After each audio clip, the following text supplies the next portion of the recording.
VoiceOver is Apple's screen reader that provides audio descriptions of what's on your iPhone. Method 1, triple-click the side button. Rapidly press the side button 3 times.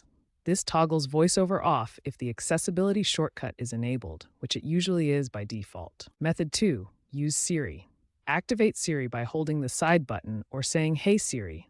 Then simply say, "Turn off VoiceOver." Siri will handle the rest and is the fastest method. If the triple click or Siri methods aren't working, or if VoiceOver is interfering with normal touch gestures, here's an alternative. Go to Settings, Accessibility, VoiceOver. Toggle the switch at the top of the screen to turn VoiceOver off. If VoiceOver is on, use a single finger to select an item, then double tap with a single finger to activate it.